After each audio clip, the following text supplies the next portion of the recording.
In 1675, a small fire broke out in a house on St Mary's Street near Northampton Castle.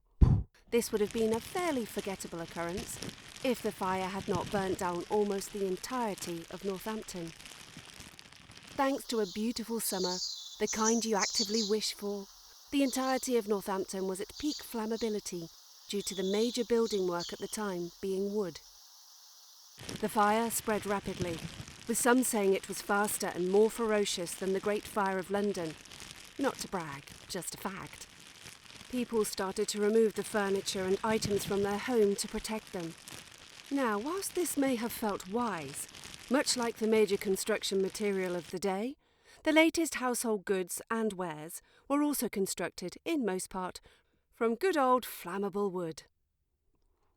So whilst they succeeded in not having their possessions burn in their homes, they helpfully placed a large amount of fuel into the streets of Northampton, causing the fire to spread wildly. Some also thought it best to move their possessions into the market square, which was in the midst of ongoing construction and full of the major construction material of the time. Around 75% of the town was razed to the ground within about 6 hours. As the fire subsided, the townspeople worried that the fire would flare back up and claim the rest of the town.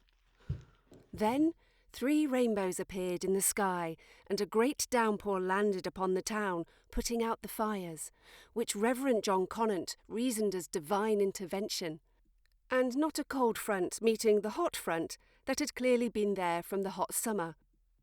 But to be fair, Descartes had only just invented meteorology, and no one in town owned a barometer. Well, there was probably one, but whoever owned it has remained rather quiet. But after this, the people of Northampton came together in an incredible example of community spirit. The people of Northampton, and later the whole country, came together to rebuild the town.